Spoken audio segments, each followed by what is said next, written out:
मी छत्रपती संभाजीनगर जिल्ह्यातील गंगापूर तालुक्यातील एक छोटंसं गाव आहे नरहरी रांजणगाव. तेथील मुलगा. महत्त्वाचं म्हणजे आमचं गाव इतकं छोटं आहे की तिथे एक सेपरेट ग्रामपंचायत पण नाही आहे. आमच्याकडे ग्रुप ग्रामपंचायत आहे. स्पर्धा परीक्षा करायची आहे, सरकारी नोकरी तयारी करायची आहे, तुम्ही अकॅडमी जॉईन करायलाच पाहिजे हा भ्रम आहे. मी आई वडील माझे दोघं शेती करतात. मोठा भाऊ आहे तो शेती करतो आणि वडील ते शिकलेले नाही, त्यामुळे त्यांना असं वाटायचं की आपण नाही शिकलो बट आपल्या मुलांना आपल्याला शिकवायचं आहे. तर मला आठवतं माझ्या आईने तिचे आता कोणत्याही स्त्रीसाठी तिचे दागिने खूप महत्त्वाचे असतात आणि आईने तिचे दागिने माझ्यासाठी गहाण ठेवले होते मला आठवतं. आणि मी स्वतः सोबत गेलो त्या दिवशी. तिचे दागिने आम्ही त्या दिवशी गहाण ठेवले. तो पैसा आला तो घेऊन मी पुण्यामध्ये माझा स्पर्धा परीक्षेचा प्रवास सुरू केला होता. प्रश्न असा होता आता की राहायचं कुठं, रूमचा प्रश्न होता.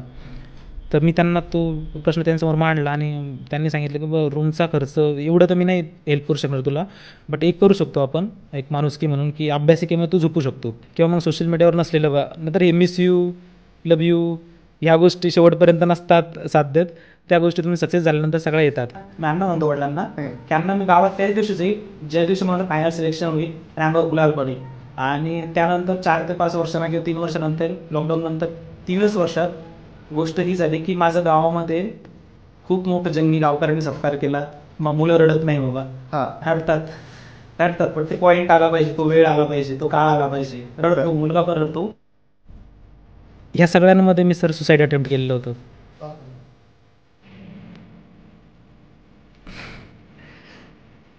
निकाल नव्हते येत, काही गोष्टी असतात तुम्ही करतात, ओव्हरथिंक करतात त्या गोष्टीतून आणि असं वाटतं की बस संपव.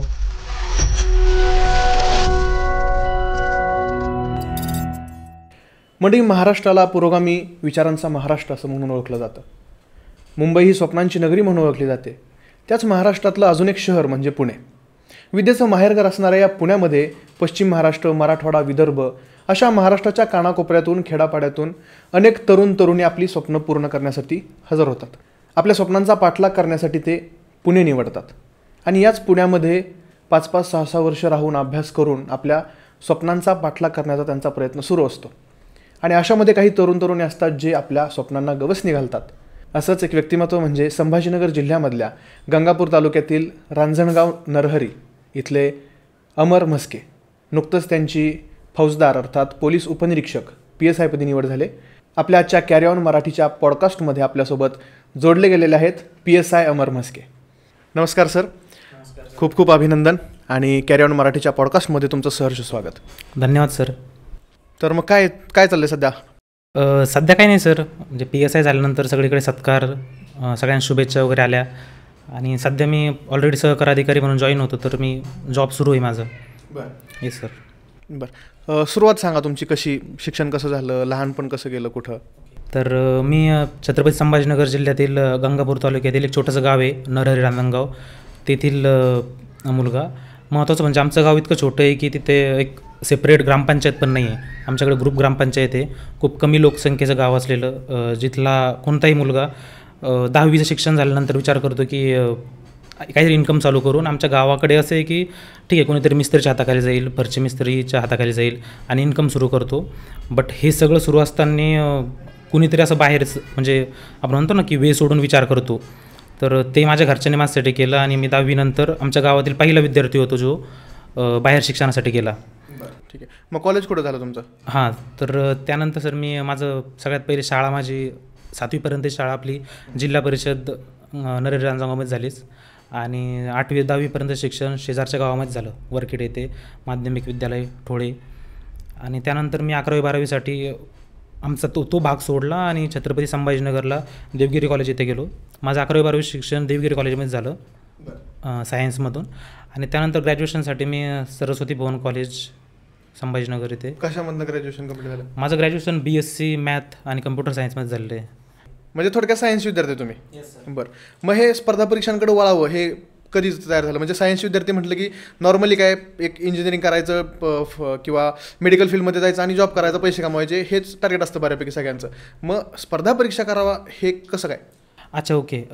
मी शाळेमध्ये असतानाच म्हणजे माध्यमिक विद्यालयामध्ये असताना आमच्या शिक्षकांनी, त्यात आर डी महाजन सर असेल, आमचे निकुंभ सर असेल, त्यांनी विद्यार्थ्यांमध्ये स्पर्धा परीक्षेबद्दल एक जागरूकता निर्माण केली होती. तेव्हा एक डोक्यामध्ये होतं की चला मला स्पर्धा परीक्षा करायची आणि गव्हर्नमेंट जॉबसाठी मी प्रिपेअर करणार आहे. बट हे फिक्स नव्हतं की UPSC करणार की MPSC करणार. मग ते कधी ठरवलं UPSC की MPSC? त्यानंतर मी ग्रॅज्युएशन माझं सरस्वती भवन कॉलेजमध्ये झालं, जसं मी सांगितलं. तिथे असताना कुठेतरी डोक्यात आलं आणि महत्त्वाचं म्हणजे बी फ्रँक की आपण इथे यूट्यूबचे व्हिडिओ वगैरे बघूनच आम्ही स्पर्धा परीक्षेकडे वळालेलो मुलं आहे आणि भरपूर मुलांचं आज ते होतं. त्याबद्दल आपण बोलूच की ती आपण चुकी करतो. बट आम्ही ते बघून वळालो की आता UPSC करायची, 2च वर्षात IAS होईल, समथिंग काय असेल ते. बट ते ॲक्च्युली वर्क नाही झालं. आम्ही त्यानंतर तिथे आणि त्यानंतर मला रिअलाईज झालं किंवा जे असेल ते की मला समजलं की आपण UPSCसाठी बनलेलो नाही आहे.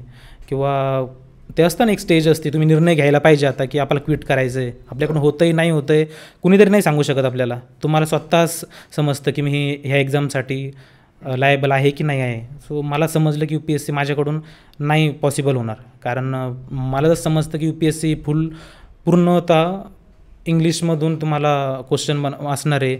तुम्हाला जे रेफरन्स बुक यूज करायचे ते पूर्ण इंग्लिशमधूनच असणार आहे.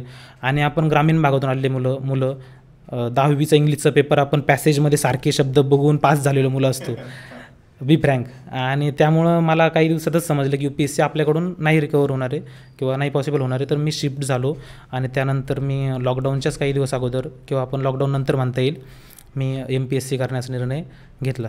बरं, मग पुण्यात ज्यावेळेस आलात त्यावेळेस काय होतं समोर, म्हणजे प्रवास कसा होणार किंवा MPSC UPSC बद्दलच्या कोणत्या गोष्टी तुम्हाला माहिती होत्या काय? एक गावाकडच्या मुलांचं कसं असतं, तुम्ही आता सांगितलं तसं व्हिडिओ बघितला आणि MPSCकडं वळालो. मग सुरुवातीला काय MPSCचा अभ्यास केला होता काय, परीक्षा काय प्रकारची असणार वगैरे, की डायरेक्ट अभ्यास? नाही, हो, महत्त्वाचं म्हणजे मी बोललो तुम्हाला तसं की कॉलेजमध्ये असताना मी जेव्हा फर्स्ट इयर सेकंड इयर थोडंसं माझ्या मस्तीतच गेलं. बाकी सगळ्या गोष्टी. कॉलेज लाईफबद्दल बोला आधी. कॉलेज लाईफ कशी होती? तर कॉलेज लाईफ असं काही नाही, जे आपण म्हणतो ना की कॉलेज ज्यासाठी असतं ते सगळं केलं आहे मी कॉलेजमध्ये. म्हणजे कॉलेज लाईफ जगलो आहे मी आणि खूप एन्जॉय केलं आहे कॉलेजमध्ये, मजा मस्ती, मित्रमैत्रिणी. तर कॉलेज लाईफ जगलो आहे. त्यानंतर थर्ड इयरला थोडंसं म्हटलं चला आता थोडंसं करिअरबद्दल विचार करावं. ते होतं आपल्या मुलांचं. ग्रॅज्युएशन कंप्लीट झालं की मग आपण म्हणतो अरे यार आपल्या डिग्रीवर तर जॉब नाही ना आपल्याला, ह्या डिग्रीवर तर काहीतरी करावं लागेल. तर आमच्या थर्ड इयरला असताना एक माझा एक मित्रच आहे आमचे सिनियर, अपूर्व राजपूत म्हणून. तर तो UPSCची प्रिपरेशन करायचा. तर त्याच्याकडून मी एक मार्गदर्शन घेतलं. त्याच्याकडे बघून वाटायचं चला आपण पण स्पर्धा परीक्षा करावी. मग त्यांच्याकडून मार्गदर्शन घेऊन किंवा बाकी यूट्यूब व्हिडिओ वगैरे बघून आम्ही NCERT किंवा स्टेट बोर्डचे बुक वगैरे वाचले आणि तिथून पुढं अभ्यासाला सुरुवात झाली आमच्या. बरं, पुण्यात आल्यानंतर कशी होती सुरुवात? अच्छा, ओके. पुण्यामध्ये सुरुवातीला आलो तर एवढी काही माहिती नव्हती, बस डोक्यात होतं UPSC करायची आहे. मग कसं मित्रांसोबत आला होता की एकटाच? ओके, येताना माझे वडील माझ्यासोबत आले होते आणि मी बोललो तसं थर्ड इयरला असताना खूप सारे बुक्स सोबत झाले होते माझे. तर मला आठवतं की वडिलांनी पूर्ण पुस्तकाची गोणी म्हणेल मी, ती पुस्तकाची गोणी डोक्यावर ठेवून आणली होती इथपर्यंत. म्हणजे बस स्टँडवर उतरल्यानंतर आम्ही तिथून रूमपर्यंत वडिलांनी ती पुस्तकाची गोणी डोक्यावर ठेवून एवढं वय असताना माझ्यासाठी रूमवरती आणली होती. सो तो क्षण मी आज पण आठवतो. सो अभ्यास करताना तो क्षण माझ्यासाठी होता की नाही अमर, तुला त्या व्यक्तीसाठी काहीतरी करणं आहे. कुठं राहिला पुण्यात सुरुवातीला? पुण्याला आम्ही गोखलेनगरमध्ये एक आलो होतो. इथं आल्यानंतर काही मित्र ओळखीत झाले. आलो तेव्हा एक सोबतचा कॉलेजचा मित्र होता, त्याचसोबत आलो आम्ही. इथं प्रिपरेशन सुरू केलं. बाकी इथं मग प्रिपरेशनच्या काळामध्ये खूप चांगले मित्र भेटले, काही सोबत आले आणि अभ्यास सुरू ठेवला. बरं, एक मेजर गोष्ट असते की UPSC करायची MPSC करायची तर गायडन्स पाहिजे प्रॉपर किंवा त्यातलं शिक्षण पाहिजे. आपल्याकडं ते नसतं. आपल्याला फक्त माहिती असते MPSC म्हणजे हे अधिकारी आपल्याला बनता येतं, UPSC म्हणून आपल्याला कलेक्टर होता येतं, पण ती दिशा आपल्याला माहिती नसते. मग त्याच्यासाठी क्लासेस वगैरे मुलं जॉईन करतात. मग तुम्ही कोणता क्लासेस वगैरे जॉईन केला होता? कारण अजूनपर्यंत तरी तुमचं कुठल्या क्लासेसच्या होर्डिंग्सवरती फोटो नाही आहे. मग तुम्ही प्रिपरेशन कशी सुरू केली तुमची? सर, त्याचं कारण असं की मी फ्रँकली सांगतो, मुलांना काय वाटतं ना आज की स्पर्धा परीक्षा करायची आहे, सरकारी नोकरी तयारी करायची आहे, तुम्ही अकॅडमी जॉईन करायलाच पाहिजे, हा भ्रम आहे. मी फ्रँक बोलतो. याचं रिझन असं की मी आज इथपर्यंत पोहोचलो किंवा एकाच वेळेस 2 पदांना गवसणी घातली. बट मी कोणत्याच अकॅडमीला जॉईन झालेलो नव्हतो किंवा कुठेही क्लास केलेला नाही आहे. हां, तुमचा प्रश्न की अकॅडमी लावायला पाहिजे की नको वगैरे, तर मला असं वाटतं की एक मार्गदर्शन पाहिजे तुम्हाला. मग ते भले अकॅडमीचंच असो असं काही नाही. तुमचा एखादा सिनियर मित्र असेल किंवा कोणी जाणता असेल स्पर्धा परीक्षेबद्दल, तो जर तुम्हाला मार्गदर्शन करतो आहे की काय वाचायचं आहे, कुठून वाचायचं आहे आणि सिलेबस काय आहे वगैरे, तुम्हाला एकदा रस्ता माहिती झालं की ठीक आहे. किंवा क्लास लावायचा असेल, मला वाटतं की पहिले तुम्हाला 1 किंवा 2 महिने तुमच्यासाठी महत्त्वाचे आहे. त्यानंतर तुम्ही तुमचा टाईम मला वाटतं की अभ्यासात द्यायला पाहिजे, क्लासला जाण्या येण्यात वगैरे. सो एक सांगायचं की क्लास लावायलाच पाहिजे आणि क्लास लावला नाही तर तुम्ही स्पर्धा परीक्षा यशस्वी होऊ शकत नाही. हा चुकीचं मत आहे आपल्या समाजामध्ये. मला वाटतं की, आणि मला सगळेजण म्हटले होते, अरे क्लास लाव, क्लास लावल्याशिवाय तुझं सिलेक्शन होणार नाही. तर मला वाटतं की विदाऊट क्लास तुम्ही सिलेक्ट होऊ शकता. हा वेळ लागतो. मी एक सांगेल, मला असं वाटतं की क्लास लावला असता कदाचित तर मी थोडंसं लवकर सक्सेस झालो असतो. But without class, without academy तुम्ही सक्सीड करू शकता. वेळ लागतो, मार्गदर्शन योग्य पाहिजे. साल काय होतं ते ज्यावेळेस तुम्ही पुण्यात पहिल्यांदा आला ते? 2018 जूनमध्ये मी ग्रॅज्युएशन कंप्लीट झाल्यानंतर पुण्यामध्ये आलो होतो आणि जून 2018ला मी प्रिपरेशन सुरू केलं, स्पेसिफिक UPSC करायची. त्याच उद्देशानं मी पुण्यामध्ये आलो होतो. मग घरच्यांची काय रिॲक्शन होती? म्हणजे कम्प्युटर सायन्स केलेला, BSc कम्प्युटर सायन्स केलेला मुलगा ते सगळं सोडून, म्हणजे तुम्ही UPSCचा अभ्यास करता, MPSCचा अभ्यास करता, ह्याचा अर्थ तुम्ही नोकरी करणारच नव्हता. बरोबर. मग घरच्यांची काय रिॲक्शन होती की बाबा BSc कम्प्युटर सायन्स झाले, मग आता हा अभ्यास करतोय, तर घरच्यांनी कसं, म्हणजे काय घरच्यांची रिॲक्शन काय होते? दादा महत्त्वाचं म्हणजे काय ना, आई वडील शिकलेले नाही जास्त. चौथी काहीतरी आई वडील माझे दोघं शेती करतात. मोठा भाऊ आहे तो शेती करतो आणि वडील ते शिकलेले नाही, त्यामुळे त्यांना असं वाटायचं की आपण नाही शिकलो बट आपल्या मुलांना आपल्याला शिकवायचं आहे. एखाद्या गोष्टीबद्दल त्यांचं मत नाही आहे. म्हणजे तुम्ही BSc कम्प्युटर झालात, BSc मॅथ्स स्पेशलमध्ये तुम्ही ग्रॅज्युएशन पूर्ण केलं, त्यामुळे असं काही नाही की तुम्ही हेच करा. त्यांनी मला पूर्ण फ्रीडम दिलं होतं की तुला शिकायचं आहे ना, तुला जे योग्य वाटेल ते तू कर. आणि ग्रॅज्युएशननंतर मी माझं मत मांडलं की मला स्पर्धा परीक्षेसाठी पुणे येथे जायचं वगैरे. त्यांनी पूर्ण सहकार्य केलं आणि इथपर्यंत सहकार्य केलं की मला वाटतं 2018ला वगैरे, तेव्हा पूर्ण महाराष्ट्रातच थोडं दुष्काळ सावट होतं. तर फायनान्शियल कंडिशन सगळ्यांचीच थोडी वीक होती आणि आमची थोडी जास्तच. तर त्यामध्ये मला आठवतं पुण्याला येताना आता खर्च होणारच, तुम्ही इथं येत आहे सगळ्यात सुरुवातीला.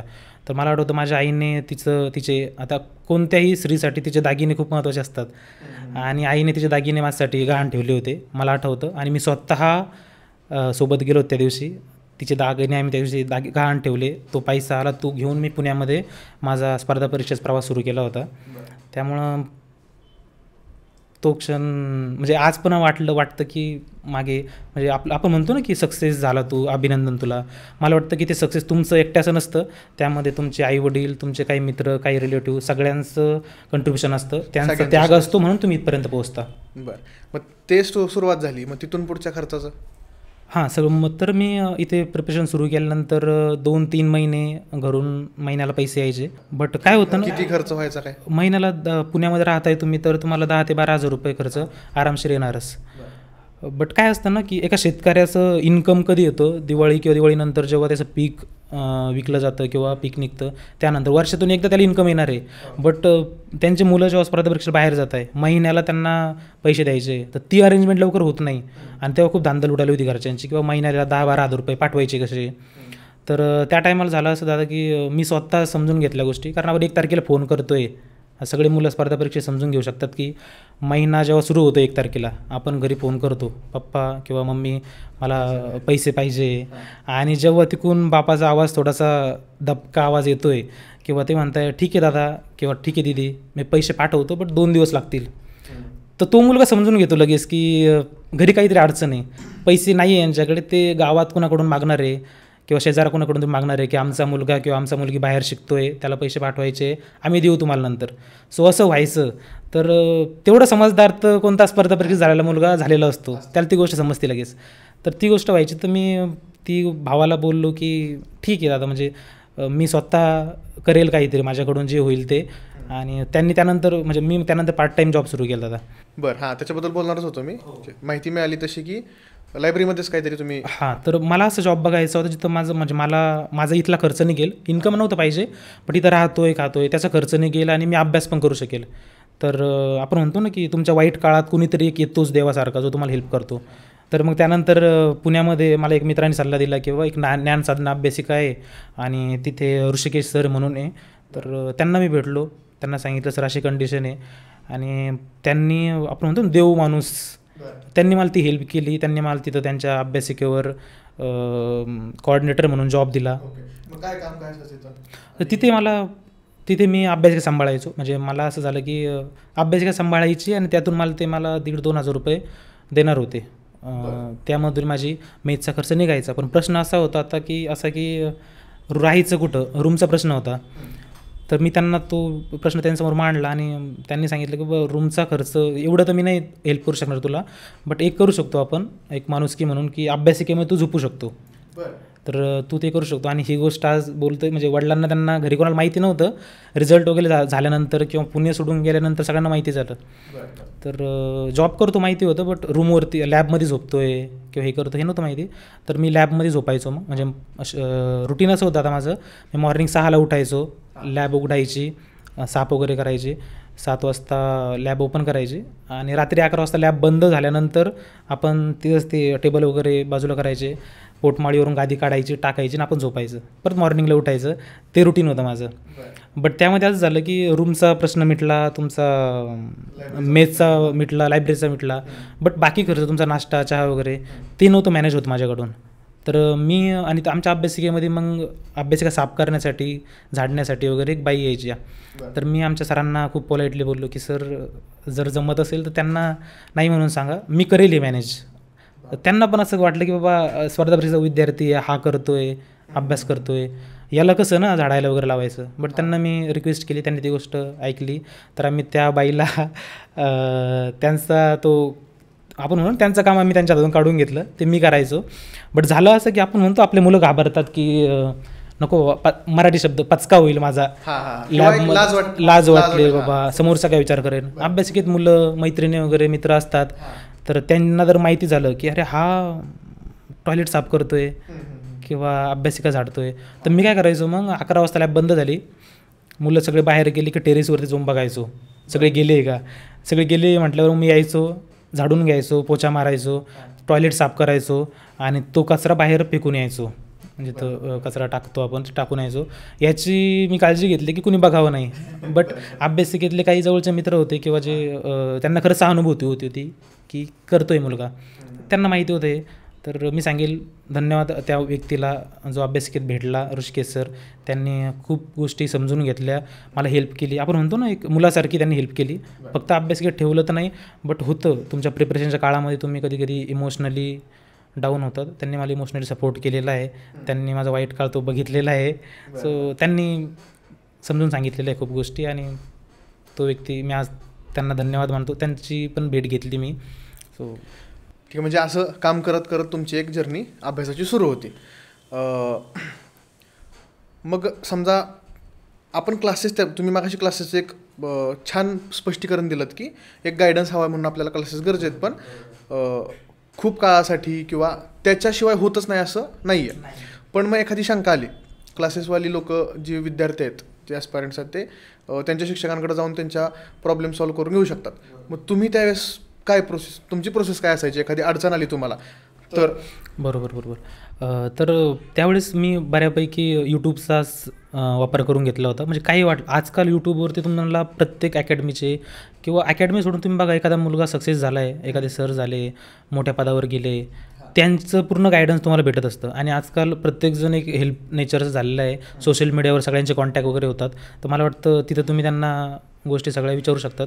तर मी यूट्यूबवरती माहिती घ्यायचो आणि बाकी जे सिनियर माझे मित्र होते जे चांगल्या पदावर आहे किंवा तयारी करताय, त्यांना मी प्रत्येक गोष्ट विचारायचो. आणि मला वाटतं की मला मुलांना सांगायचं सगळ्या जे तयारी करताय की आपण कमीपणा वाटून घेतो की नाही मी याला का विचारू, जरी तू सक्सेस झाला ना, आम्ही सोबत तयारी केली होती, हा झाला आहे मग मी कशाला त्याला विचारू ना, किंवा माझ्यापेक्षा लहान येतो त्याला कशाला विचारू ना.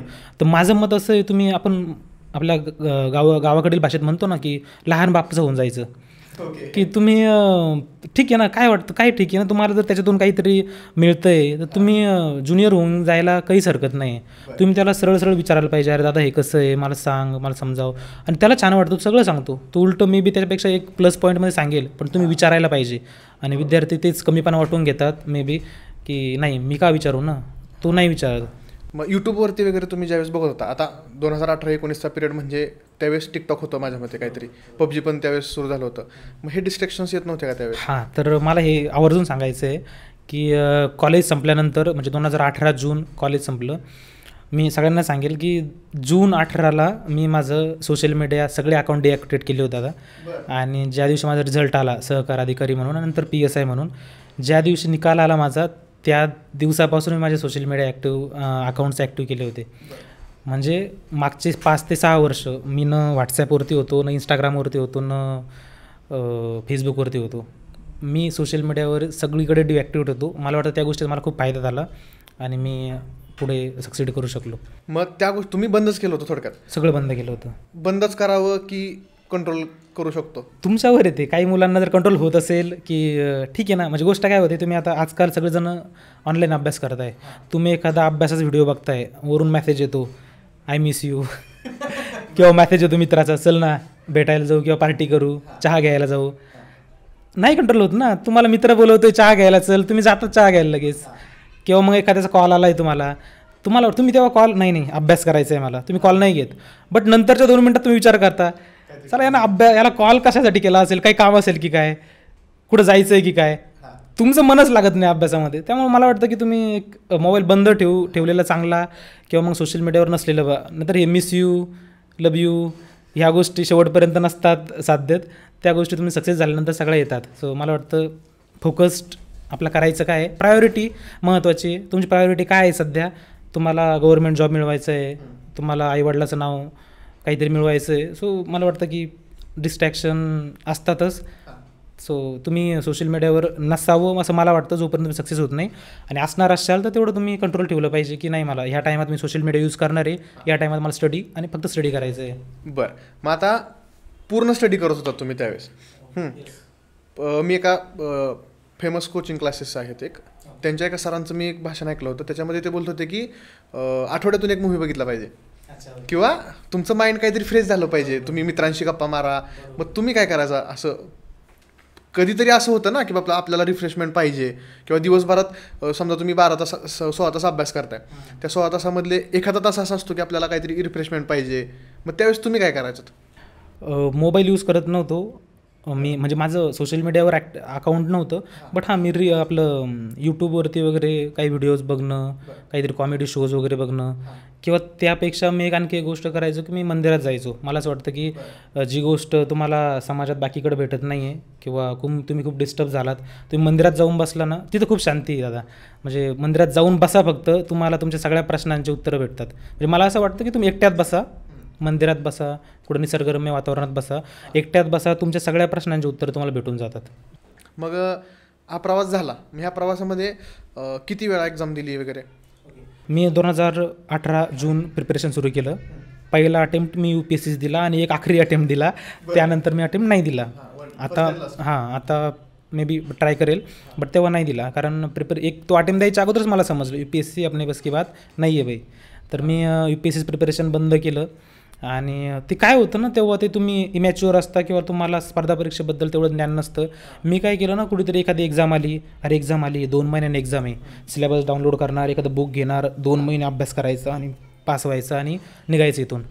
मी खूप एक्झाम अशा केल्या सुरुवातीला. बट नंतर समजलं की ते असं ना, ती संघटनाच असते की ॲड पडली की फॉर्म भरायचा, फॉर्म भरला की अभ्यासाला चालू करायचं, हॉल तिकीट आलं की पेपरला जायचं.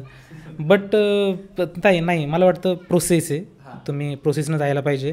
कोणतीही एक्झाम असो, मग मी असं नाही म्हणत की पोलीस भरतीपासून UPSCपर्यंत कोणतीही एक्झाम असो, तुम्हाला एक प्रोसेस आहे, तुम्ही 1.5-2 वर्ष त्यामध्ये दिलेच पाहिजे डेडिकेशननं.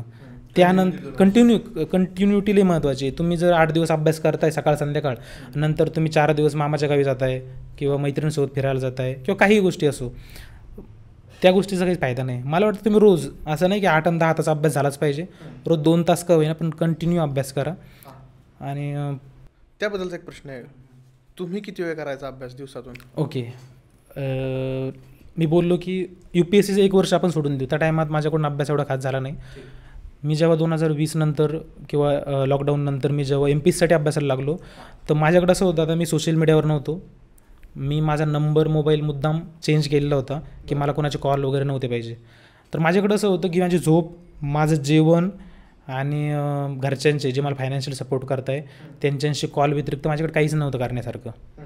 त्यामुळं हे थोडं ऐकायला थोडंसं ऑकवर्ड वाटेल, बट जेवण, झोप आणि घरच्यांशी संभाषण या व्यतिरिक्त माझ्याकडे फक्त अभ्यास आणि फक्त अभ्यास. बाकी मी कोणत्याच गोष्टी, न कोणत्या मित्रासोबत कॉन्टॅक्ट होता, न बाकी मी कुठे बाहेर फिरायला जाणं, मूवीला जाणं, कोणाचा बड्डे किंवा माझा बड्डे, नेव्हर. Only study. बरं, मग UPSC आपण प्रवासाबद्दल बोलतो, किती परीक्षा दिल्या कधी कधी? हां, ओके.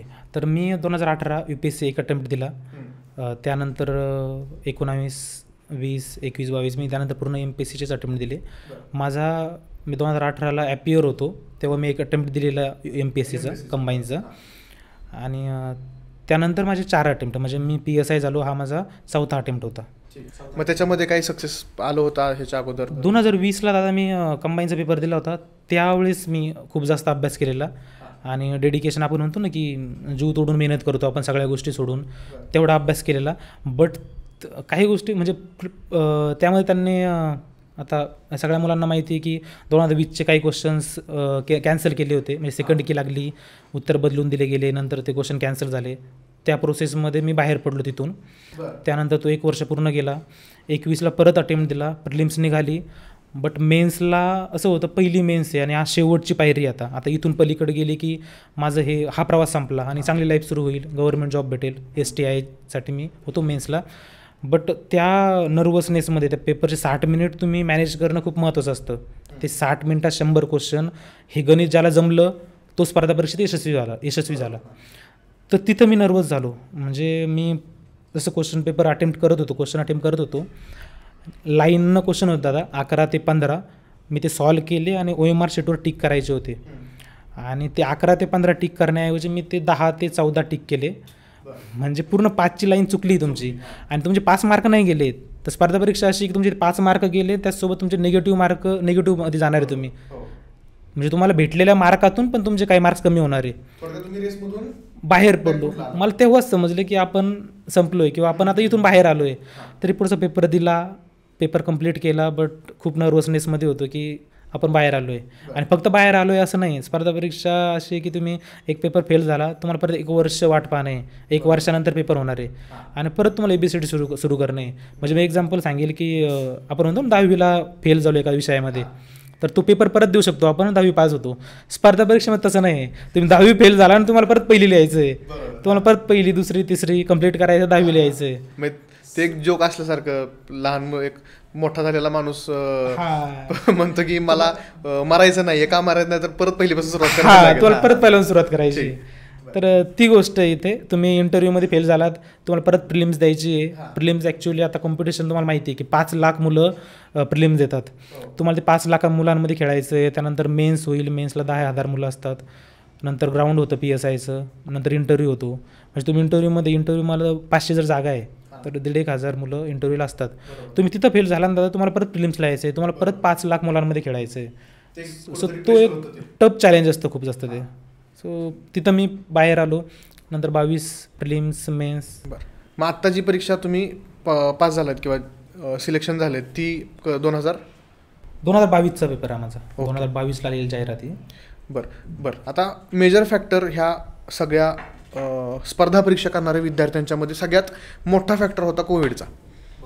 1-2 वर्ष सगळेजण घरी होते. मग कुणाचं साहित्य पुण्यामध्ये होतं, ते घरी गेले. म्हणजे 1-2 दिवसासाठी जायचं, 1 आठवड्यासाठी जायचं आणि परत वर्षभर पुण्याला येणंच झालं नाही त्या लॉकडाऊनच्या पिरियडमध्ये. तो पिरियड तुमच्यासाठी कसा होता? त्या पिरियडमध्ये तुम्ही अभ्यासाची तुमची दिशा कशी ठेवली होती? महत्त्वाचं म्हणजे कोविडच्या काही 2-3 महिने अगोदरच मी ठरवलं होतं की चला UPSC मी क्विट करतोय, मला MPSCकडे वळायचं आहे आणि MPSCमधून एखाद्या पदाची परीक्षा देऊन मला पास व्हायचं आहे. तर मी 3 महिने अगोदरच त्या परीक्षेची तयारी सुरू केली. त्यात कोविड आला. कोविडमध्ये लॉकडाऊन लागल्यामुळं सगळ्या स्पर्धा परीक्षा मुलांना वापस जावं लागलं. तेव्हाही कोणालाच माहीत नव्हतं 1.5-2 वर्ष कोविड असेल, 1-2 महिना असेल, गावाकडे जाऊ, बुक्स वगैरे इथेच ठेवू आणि जाऊन येऊ थोडंसं रिफ्रेश होऊन. बट झालं असं की गावाकडे गेलो आणि परत येण्याची संधीच भेटली नाही. म्हणजे लॉकडाऊन लागलं आणि खूप जास्त ते प्रमाण वाढत गेलं आणि बुक्स तर इकडे, पुढे आता अभ्यास कसं करणार. आणि ग्रामीण भागातला कोणताही मुलगा तुमचे एवढे पुस्तकं सोडून नवीन पुस्तकं नाही घेऊ शकत परत एकदा. आणि मी म्हणतो ना की बाबा एक मुलगा एक वेळेस त्याची गर्लफ्रेंड सोडू शकतो, बट असं पुस्तक किंवा असं नोटबुक नाही सोडू शकत ज्यात त्याने अंडरलाईन केलेली आहे. तो नाही देत कुणाला, तो म्हणतो तू काही माग, मी माझी नोट्स नाही देणार तुला. सो ते बुक्स त्याला पाहिजे असतात. आणि ते सगळे बुक्ससाठी मला खूप टफ चॅलेंज होते, आता वापस कसं घ्यायचं. एक हा पण किस्सा मी ऐकला तुमच्या बाबतीतचा की तुम्हाला जिथं तुम्ही राहत होतात तिथं थोडं म्हणजे कंडिशन सगळ्यांचीच वाईट होती त्यावेळेस, त्यामुळं भाडं नव्हतं वगैरे, आणि अशामध्ये तुमचं रूमचं सामान रूममध्ये होतं ते काढून घेण्याची काहीतरी. हां, तर मग तसं म्हणजे मी लॉकडाऊनमध्ये आता घरी गेलो एक 3-4 महिने झाले, आणि ज्या रूमवरती सामान ठेवलेलं होतं म्हणजे जिथं आम्ही राहत होतो, तर झाला तर राहत नाही म्हटल्यावर मुलांचा किंवा आमचा असं करून की तुम्हाला रेंट नाही द्यायचं तिथे, आता राहू द्या. मग आम्ही 3-4 महिन्यानंतर खूप रिस्क घेऊन 4-व्हीलर गाडी केली, 2-4 मित्र आम्ही घेऊन इथे यायचं आम्हाला. बट रूम ओनरने सांगितलं की तुम्हाला डिपॉझिट तर जप्त झालं तुमचं, पुण्यामध्ये राहायचं. मी मुलांना माहिती आहे 30-40 हजार रुपये 50,000 रुपये तुम्हाला डिपॉझिट देणे, रेंट खूप जास्त असतं. तर त्यांनी सांगितलं की तुम्हाला तुमचं डिपॉझिट जप्त झालं, तुम्हाला रेंट देणं आहे आणखी 3 महिन्याचं, तेव्हा तुम्हाला तुमचं हे सामान्यता येईल. सो ते खूप टफ चॅलेंज होतं. आता कोविडमध्ये यायचंय, वरतून हा बाबा असा करतोय, कसं करावं. तर मग काही मित्रांना कॉन्टॅक्ट करून आम्ही काही पॉलिटिशियनला कॉन्टॅक्ट केलं होतं की भाई असा विषय, तेव्हा काहीतरी ते सॉर्ट आउट झालं होतं. आणि आम्हाला ते मग आम्ही आलो, आमचं सामान वगैरे घेऊन गेलो आणि आमचं गोष्टी. मग त्याचं त्यावेळेस असं नाही का झालं बाबा आता म्हणजे एक पिरियड असतो, किती वर्ष गेली टोटल ह्या सगळ्या यशापर्यंत पोहोचण्याला किती वर्ष गेली? ओके, मी घराच्या बाहेर पडलो 2013ला, तर आपण ते पकडलं बाहेर कधीपासून शिकण्यासाठी, तर मी म्हणलं की मला 10 वर्ष. हा पूर्ण 2013 पासून बाहेर म्हणजे 2013ला म्हणजे 10वी झाली आता. 11वी-12वी पासून मी बाहेर शिकण्यासाठी होतो. तर हा प्रवास म्हणशाल तरी ते 10 वर्षाचा होता.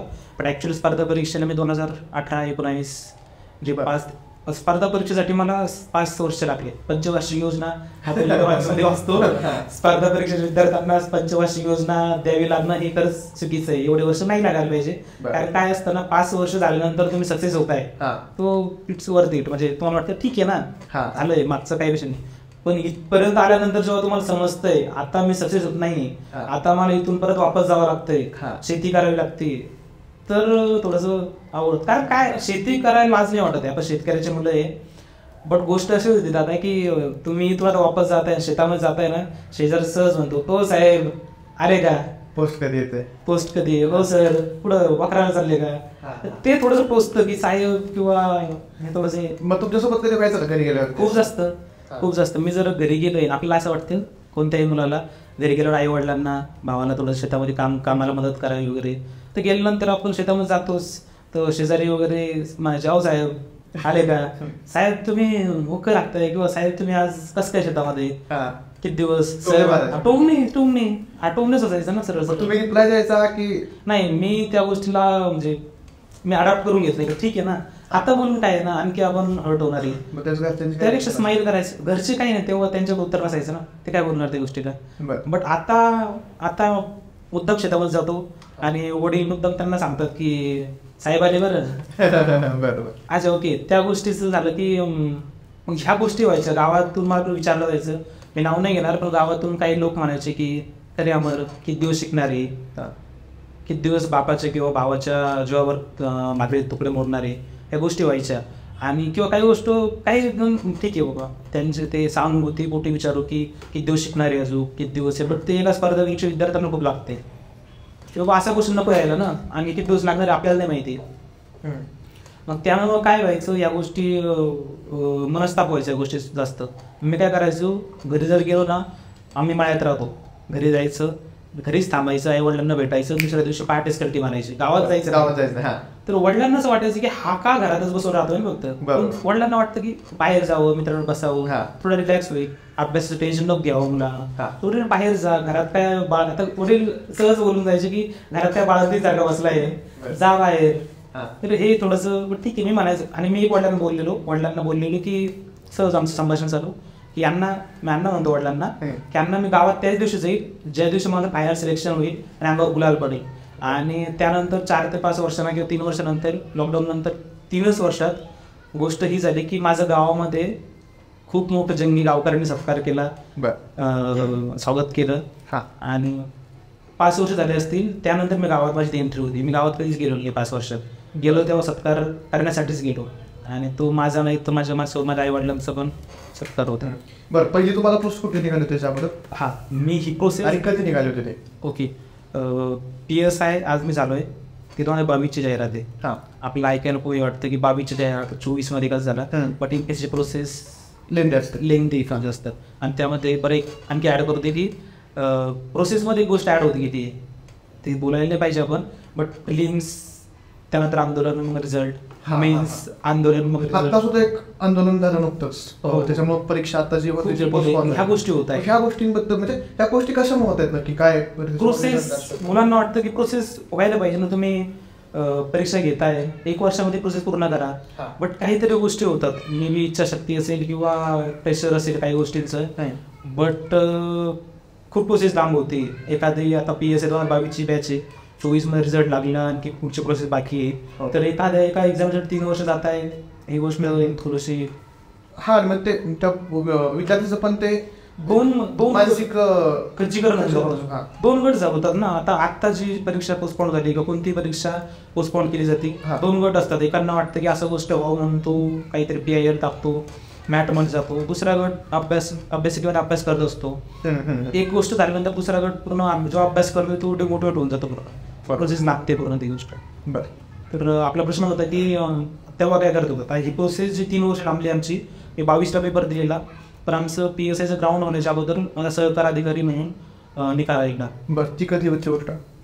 ती माझे ऑगस्टमध्ये पेपर झाला 23च्या, आणि 24च्या फेब्रुवारीमध्ये माझी जॉईनिंग झाली ती. आणि आता तुम्ही त्या पदावर सहकार अधिकारी कुठं करताय? भोकरदन AR ऑफिसला जालना जिल्ह्यामध्ये मी जॉईन येते सध्या.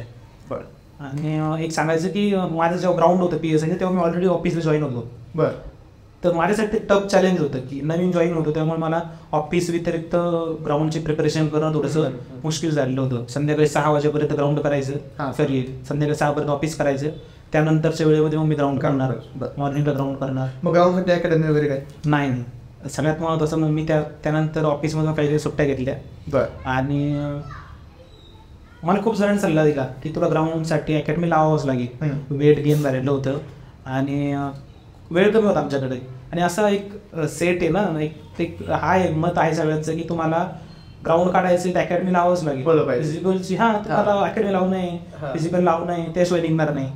आणि आम्ही एका नाव नाही घेणार आता, पण आम्ही एका अकॅडमीकडे गेलो होते छत्रपती संभाजीनगरला. बरं, तर त्यांनी सांगितलं वेळ किती वगैरे, मी सांगितलं. त्यांनी माझ्याकडे बघितलं, असं बघितलं त्यांनी.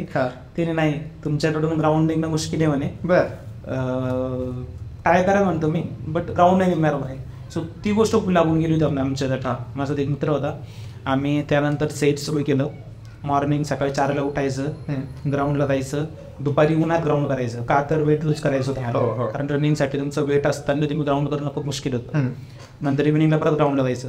म्हणजे 3 टाईप राऊंड करून इतका त्रास व्हायचा. म्हणजे मी तिथून आल्यानंतर पायऱ्या चालणं मुश्किल व्हायचं आम्हाला, म्हणजे कोणाच तरी आधार घेऊन चालवावं लागायचं. आणि त्यानंतर परत ग्राउंडला जायचं तुम्हाला मॉर्निंगला, तर पाय सुन्न पडावून आम्ही काय करायचो, बर्फ आणायचो आणि बर्फाने पाय शेकायचो. ती भुईचं इंजेक्शन दिल्यासारखं ती पाय सुन्न पडायची, नंतर बरं वाटायचं. बरं, त्या गोष्टी आईस थेरपी जे करतात ते, ती गोष्टी केली. बट नशिबाने साथ दिली म्हणावं किंवा आमच्या मेहनतीने रंग लाया.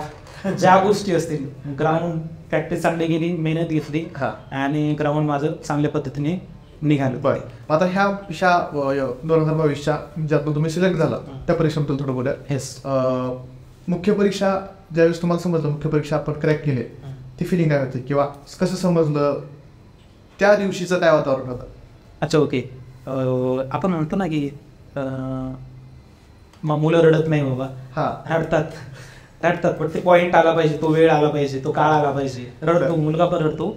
माझा ज्या दिवशी मेन्सचा रिझल्ट आला, मला समजलं मी मेन्स काढली आणि चांगल्या मार्क्सने काढली होती, तर मला त्या दिवशीच क्लिक झालं मी PSI झाली.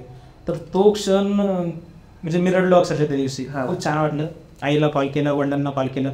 त्यांना यातलं खूप काही माहिती नाही, बट मी ज्या ट्युनिंगमध्ये सांगत होतो, जे भावनिक होऊन सांगत होतो, त्यांना वाटतं की खूप मोठी परीक्षा यासाठी.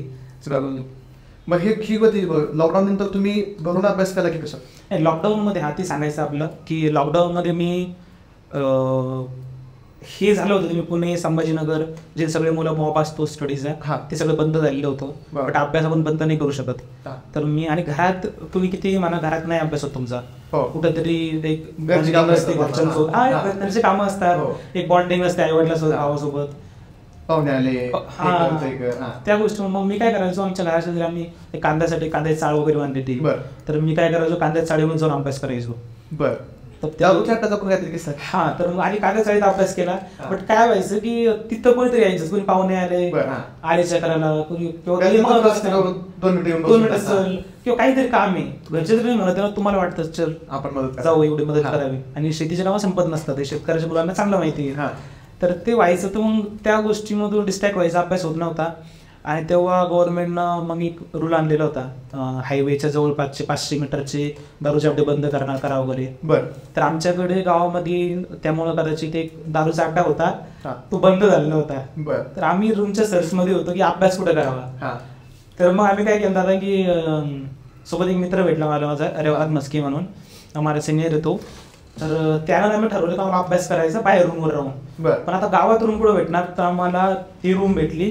बट तो म्हणे अरे तो दारूचा अड्डा आहे म्हणे, आपण कसं करावं का. म्हणजे ठीक आहे ना, दारूचा जरी अड्डा आहे आपण अभ्यास करू तिथं, दारूच्या अड्ड्यावर कवी नाही. तर आम्ही त्यांना भेटलो, त्यांना म्हटलो दादा असं असं आम्हाला अभ्यास करायचा खूप महत्वाचं आहे, तुम्ही म्हणशाल आम्ही तुम्हाला पे करू जे असेल ते. तर त्याला इतकं छान वाटलं, तो म्हणे की बाबा मी दारू विकली आहे आणि तो आता बंद झालेला आहे, पण तुम्ही अभ्यास करशाल माझं भाग्य म्हणे, किंवा मला खूप छान वाटेल म्हणे तुम्ही काहीतरी मिळवशाल. हा मला काहीतरी सार्थक वाटेल म्हणे.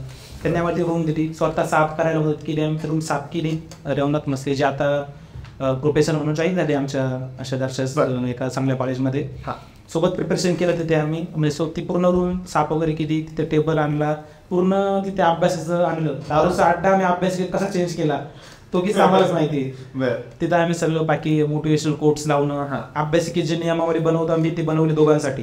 स्वतःवर रिस्ट्रिक्शन टाकलं आम्ही, आणि ते टाकणं गरजेचं आहे जर तुम्हाला अभ्यास करायचा आहे तर. तिथं आम्ही अभ्यास केला, तर दरवाजा बंद करून घ्यायचो, कारण तिथे यायचे तरी दारूचा अड्डा आहे म्हणून कोणीतरी ज्याला माहिती बंद झाले तो नाही, पण शेजारच्या गावचा कोणीतरी दारूसाठी यायचाच, दरवाजा वाजवायचा आणि त्याला ते वेगळंच पोहतो शॉक व्हायचा, अरे यार सॉरी. तर तो एक किस्सा आहे की आम्ही दारूच्या अड्ड्यावर अभ्यास केलेला आहे. आणि आपण म्हणतो ना की अभ्यास कुठं करू शकतो, आणि कधी वाटतं नाही होत, पण मी म्हणाले की अभ्यास कुठं करू शकतो. आता हे थोडं ऐकायला वेगळं वाटेल की दारूच्या अड्ड्यावर अभ्यास केला हे झाला. मग ही प्रिपरेशन चालू केल्यापासून आता तुम्ही यशस्वी झालाय तोपर्यंतचा प्रवास.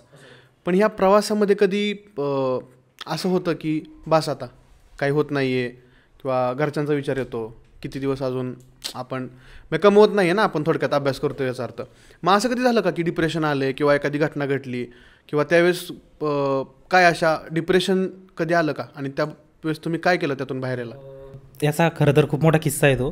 कारण आपण म्हणतो ना स्पर्धा परीक्षेचं, म्हणजे एखादा व्यक्ती स्पर्धा परीक्षेमध्ये उतरला आहे, तर जर तो 1.5-2-3 वर्षामध्ये सक्सेस होऊन बाहेर येतोय, तर मग या गोष्टी त्याच्यासाठी मॅटर नाही करत, आणि नाही पण जात मित्र वगैरे जवळचे व्यक्ती असल्यावर. पण जेव्हा तुमचा हा प्रवास वाढत चालला आहे आणखी, तर ही पेज येऊन जाते काहींच्या आयुष्यामध्ये, जशी माझ्या आयुष्यात आली होती. मी गेलो होतो, डिप्रेशनमध्ये होतो मी, आणि थोडं नाही तर 2.5-3 वर्ष मी डिप्रेशनमध्ये होतो. बरं, मग त्याच्यातून बाहेर कसं आलात? काय काय गोष्टी? खूप जास्त डिप्रेशनमध्ये होतो सर. सांगायला काही नाही, आता विषय निघाला आहे आपला. तर लॉकडाऊनच्या अगोदरपर्यंत सगळं ओके होतं, बट आयुष्यात काही गोष्टी आपण म्हणतो ना की घडत असतात काही गोष्टी आयुष्यात. कोणी येतं कोणी जातं, किंवा अभ्यासाचा तुमचं स्ट्रेस असू शकतो, सगळ्या गोष्टी. पेपर देत होतो बट रिझल्ट येत नव्हता. तुम्ही पेपर दिला, 1 मार्काने कटला, 2 मार्काने कटला, त्या गोष्टी व्हायला लागल्या. आणि खूप जास्त डिप्रेशनमध्ये गेलो होतो मी की आता काय होणार, आता इथून आपण वापस जाऊ शकत नाही. कारण काय असताना एखादा ग्रामीण भागातला किंवा अशा बॅकग्राऊंडचा मुलगा बाहेर येतो आहे स्पर्धा परीक्षेसाठी, तर तो परतीचे दोर कापून येतो आहे, कारण तो परत माघारी नाही जाऊ शकत आता. आणि माझ्याकडे प्लॅन बी नव्हताच मुळीच. मी हाच प्लॅन बी ठेवला होता माझा की मला स्पर्धा परीक्षा करायची आहे, PSI होणार नाही, हे झालं सरळ सेवेतून काहीतरी पद घेणार, काहीतरी करणार, हेच करायचं, स्पर्धा परीक्षाच करायची. त्यामुळे माझ्याकडे प्लॅन बी नव्हता, वापस जाऊ शकत नव्हतो, आणि रिझल्ट तर येईना नाही. आणि ते होतं ना, मग आपण ओव्हरथिंक करतो, आता काय होणार, मग नाही झालं तर पुढे काय, गावाकडे कोणतं तोंड घेऊन जाणार, गावाकडले कसं रिॲक्ट करणार, घरच्यांना काय सांगणार. आणि आयुष्यातले काही लोक सुटत चालत असतात, तुमचे मित्र मैत्रिणी कुणी असो, काही असो.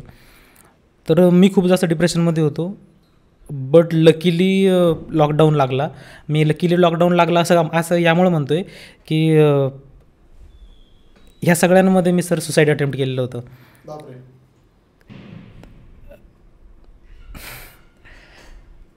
निकाल नव्हते येत, काही गोष्टी असतात तुम्ही करतात, ओव्हरथिंक करतात त्या गोष्टीतून, आणि असं वाटतं की बस संपवावं, इथे स्टॉप करावं. आणि ते होतं. आता मी जेव्हा मागं बघतो ना, मी म्हणतो किती बालिश होतो ना मी, की आपण एखाद्या क्षुल्लक गोष्टीमुळं जीवन संपवणार होतो.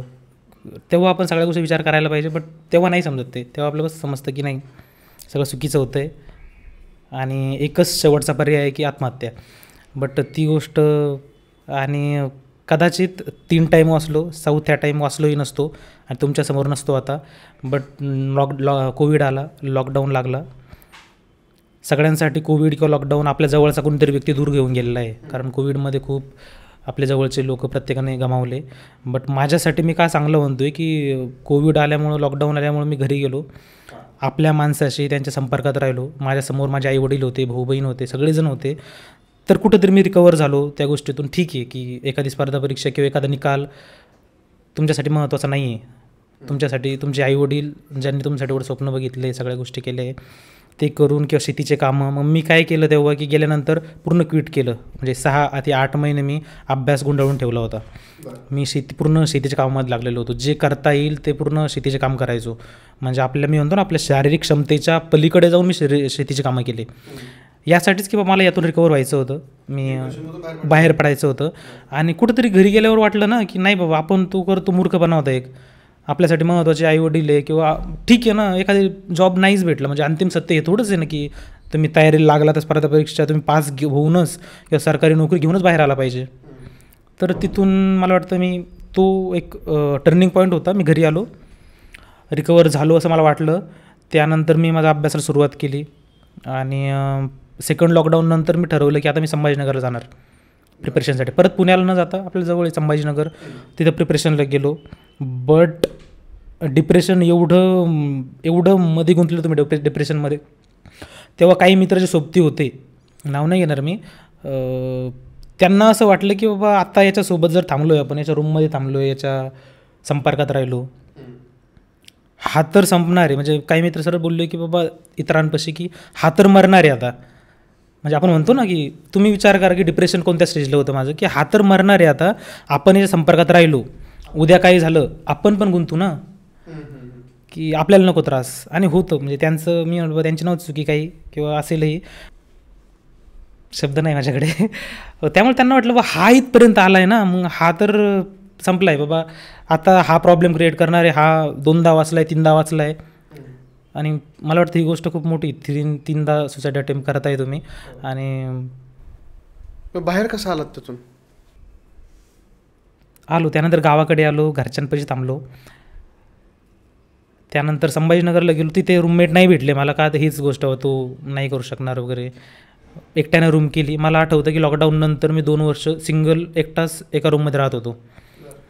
मी माझा स्टडी, त्या गोष्टी, आणि महत्त्वाचं म्हणजे मी डिप्रेशनमध्ये असताना स्टडी करत होतो. कुठेतरी त्या गोष्टीतून मला फायदा घ्यायचा होता, किंवा ठीक आहे म्हणजे एकटा आहे मी, करायचा, अभ्यास करायचा. आणि अक्षरशः कधी कधी काय व्हायचं ना, मी स्टडी करतो आहे, माझ्यासमोर पुस्तक आहे दादा, आणि अक्षरशः माझ्या डोळ्यातून पाणी यायचं, माहीत नाही का आणि कसं, बट मी रडायला लागायचो. म्हणजे आपण म्हणतो मी खूप म्हणजे तुटून गेलो होतो. म्हणजे नाही बाबा, असं एकटं आपण म्हणतो ना की एकटा पडतो माणूस, तर मी पूर्ण एकटं पडलो होतो. आणि कुणी कॉल करत नव्हतं, किंवा कोणी माझ्याकडे येत नव्हतं भेटायला. याचं कारण मी हे पण सांगेल की मीच केलं होतं काही गोष्टी, की मी माझा नंबर चेंज करून टाकला होता. जो नंबर कुणाकडेच नव्हता, फक्त माझ्या घरच्यांकडे, सोशल मीडियावरती नव्हतो. त्यामुळं मला कोणाचा कॉल येण्याचं रिझन काही कारणच नव्हतं. कोणी कॉल करत नव्हतं. म्हणजे मला माझा मोबाईल कधी सायलेंट करायची गरज नाही पडली, कुणी कॉलच करत नव्हतं. आणि मला असं वाटतं की तुम्ही यशस्वी नाही आहात, तुमच्या खिशामध्ये पैसा नाही आहे, तुम्ही काहीतरी समाजात नाव नाही केलेलं, तर तुमच्याजवळ नाही आहेत लोक. ही तुम्ही किती नाही म्हणा, पण ही सत्य तुम्हाला नाही नाकारता येत.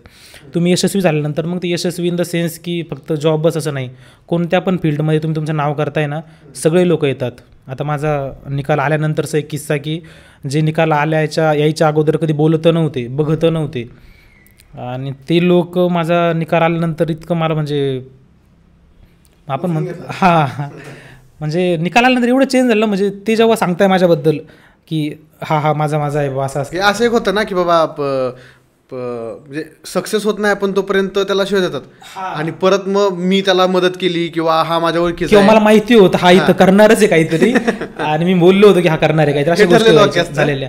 आणि गावातली चर्चा एक किंवा सगळीकडे काही ठिकाणी चर्चा व्हायची की 10 वर्षातून बाहेर आहे, काही होत नाही आहे, कशाचं मग पोरीच्या लफड्यात पडला असेल, बाकीचेच कुठे नाही करत असेल, एवढे दिवस लागतात का, हेच चर्चा करणारे लोक जेव्हा निकाल आल्यानंतर चर्चा करत होते की अरे नाही यार, त्या पोरांना किंवा कैलास आबाच्या पोरांना लईच अभ्यास केला बाबा, आणि अशा अभ्यास करणारे पोरं सक्सेस होतात. म्हणजे मला सांगायचं की तुमच्याकडे काही नाही, तेव्हा तुमच्याबद्दल काहीतरी चर्चा होणार आहे. तुमचा एक मार्काने जर निकाल राहिला एखादा, तुमच्याबद्दल चर्चा होणार आहे, तुम्ही काय सिरियस नव्हते, अभ्यास करत नव्हते, आणि तुम्ही सक्सेस झाल्यानंतर तुमच्या गळ्यामध्ये हार पडणार आहे की करून दाखवलं पोरानं. सो मला वाटतं असं की एखादा सक्सेस होत नाही आहे किंवा त्याला वेळ लागतो आहे ना, त्याला तुमच्या पैशाची किंवा तुमच्या सोबतीची गरज नाही आहे. पण मला असं वाटतं की तुम्ही तेव्हा ते नाही करू शकत ना, तुम्ही त्याचा पाय पण ना खेचू ना, तुम्ही त्याला टोमणे नका देऊ ना, कारण तुमचं सहज बोलणं त्याला टोमणं लागतो आणि त्याला आतपर्यंत लागतं ते. तो त्या गोष्टी तुम्ही सहज सकाळी बोलता, तो 2 दिवस त्यावर विचार करतो. तर मला वाटतं की कोणी स्पर्धापरीक्षा तयारी करते, काहीही करते, स्ट्रगल लाईफमध्ये ना आपल्याकडून त्याला नाही सपोर्ट होते ना, तर ॲटलिस्ट त्याला त्याच्या आहे त्या हालतीवर तरी सोडून द्या, मागं तरी नका ओढू, मला तरी वाटतं. आता या PSI बद्दल बोलूयात. म्हणजे त्या सगळ्या गोष्टीतून तुम्ही बाहेर आला जाता आणि तुम्ही पोस्ट अचीव्ह केली. PSIचा इंटरव्ह्यू कसा होता? अच्छा, एक गैरसमज असतो किंवा एक अफवा म्हणा किंवा पसरलेली गोष्ट असते की MPSCच्या इंटरव्ह्यू मध्ये असे प्रश्न विचारतात. अच्छा, ओके, कोंबडी आधी की अंडा आधी, किंवा पाठीमागच्या गाड्यात किती वाजले, अच्छा, ओके, किंवा पायऱ्या किती लागल्या येताना, मग असे काही प्रश्न असतात का? खरंच माझ्या मनात पण भ्रम होता असा की, आणि मी त्यावर उत्तर शोधायचं त्याचं की कोंबडी आधी की अंडा आधी, आणि त्याचं उत्तर भेटतच नाही ना. पण मला असं वाटतं की तो प्रश्न त्यांना उत्तर अपेक्षितच नाही, म्हणजे आपण त्यावर नंतर बोलू की विचारतात की नाही, बट त्यांना हे बघायचं आहे तुम्ही किती इन्स्टंटली विचार करताय किंवा कॉन्फिडन्सली सांगताय की सर कोंबडी आधी. तर ती गोष्ट आहे. आणि असे प्रश्न नाही विचारत. हां, एखादा क्वेश्चन ते टाकू शकतात तुमचं प्रेझेन्स ऑफ माइंड चेक करण्यासाठी, सेन्स ऑफ ह्युमर बघण्यासाठी तुमचा. बट PSIचा इंटरव्ह्यू म्हणजे तुमचा कॅज्युअल इंटरव्ह्यू होतो, असं काहीच मनामध्ये भीती बाळगणे. हां, तर मी प्रिपेअर केलेलं होतं, मला जास्त वेळ नव्हता भेटलेला. बट हां, मॉक इंटरव्ह्यू आपण म्हणतो की लावणं गरजेचं आहे. मी आवर्जून सांगेल की मी कुठेही मॉक इंटरव्ह्यू नव्हता दिला. एकच इंटरव्ह्यू जो माझा डायरेक्ट इंटरव्ह्यू झाला तिथे, मी कुठे प्रिपरेशन नाही केलं किंवा काही नाही. मला खूप कमी वेळ भेटला होता, बट मी कॉन्फिडन्सली गेलो. मला इंटरव्ह्यूमध्ये त्यांनी माझ्या ग्रॅज्युएशनबद्दल काही प्रश्न विचारले, त्यानंतर त्यांनी कायद्याबद्दल काही प्रश्न विचारले आणि काही माझे छंद वगैरे विचारले. आणि मी म्हणतो ना की मुलं खूप घाबरतात, इंटरव्ह्यू काय होणार आहे बाबा, कसं प्रिपेअर करू, युनिव्हर्समधलं काही पण विचारू शकता. बट असं काही नाही आहे, तुम्ही तुमचा इंटरव्ह्यू तुमच्या पद्धतीने होऊ देऊ शकतात. ते कसं की तुम्ही इंटरव्ह्यू फिरवू शकतात, तुम्ही तुमच्या उत्तरामध्येच त्यांचा पुढचा प्रश्न दडवून ठेवू शकतात. म्हणजे आता त्यामध्ये मी सांगेल की मला त्यांनी विचारलं होतं की तुमचा छंद काय आहे, आणि मी प्रिपेअर केलं होतं. आपल्याला समजतं बाकी मुलांचे इंटरव्ह्यू बघून किंवा काय प्रश्न विचारणार आहे. आता आपल्या मुलांचा छंद नसतो किंवा माझा तरी नव्हता, मी तर रील्स बघणं किंवा काहीतरी म्हणजे एखादा मोबाईल आला बघणं, काहीतरी व्हिडिओ बघणं आणि झोपा काढणं. जेव्हा अभ्यास झाला आहे बाबा आता झोपायचं, छंद काय असणार ना आपल्याकडे. गावाकडे तर शेतामध्ये काम करायला गेलो, आपल्याकडे कुठं छंद वगैरे. तर बस तयारी केली की छंद सांगायचं काहीतरी. पण डायरेक्ट सांगितलं की प्लॅन वाटेल त्यांना, तर ते म्हणणे छंद काय सर तुमचं. म्हटलं माफ करा सर, पण छंद नाही आहे काही. प्रिपेअर केलं होते पूर्ण हे उत्तर. पण मी पुढचं त्यांना बोललो की सरांनी मला पुढचा क्वेश्चन काय विचारले लक्षात आलं माझ्या की अच्छा ओके, मग तुम्ही रिकाम्या वेळात काय करता. तर मी म्हटलं सर मी रिकाम्या वेळात डायरी लिहितो म्हटलं. ॲक्च्युली मी डायरी कधी लिहिलेली नाही अजूनपर्यंत, बट डायरी लिहितो म्हटलं सर मी. तर पुढचा प्रश्न मला माहिती आहे आता काय विचारणार, कारण मी त्या दृष्टीने त्यांना इंटरव्ह्यू माझा न्यायचा होता. ते मला म्हणे की अच्छा ओके डायरी लिहिता, म्हणजे मग तुम्ही नेहमी लिहिता का, आणि तुम्हाला काय वाटतं डायरी लिहिल्याचा तुम्हाला काय फायदा झाला. तर ती गोष्ट एक आहे. आणि त्या गोष्टीचा फायदा आहे की मी बोललो सरांना, सर मी आज काही लिहून ठेवलं आहे किंवा उद्या काहीतरी लिहितो आहे, ही जेव्हा मी कधीतरी बघणार आहे, परत डायरी चाळून बघणार आहे, तर त्या झालेल्या चुकांमधून काहीतरी शिकणार आहे मी. तेव्हा विचार करणार आहे मी की अरे यार मी तेव्हा असं करायला पाहिजे होतं किंवा असं नव्हतं केलं. त्यातून काहीतरी आपण शिकतोच, आणि त्यामुळे मी आज इथपर्यंत पोहोचलो आहे. मला वाटतं त्यात माझ्यामध्ये काहीतरी प्रोग्रेस झाला आहे. तर त्यांनी मला त्यामध्ये काही गोष्टी विचारल्या की तुमचे 5 वीक पॉईंट सांगा आणि 5 स्ट्रॉंग पॉईंट सांगा म्हणे.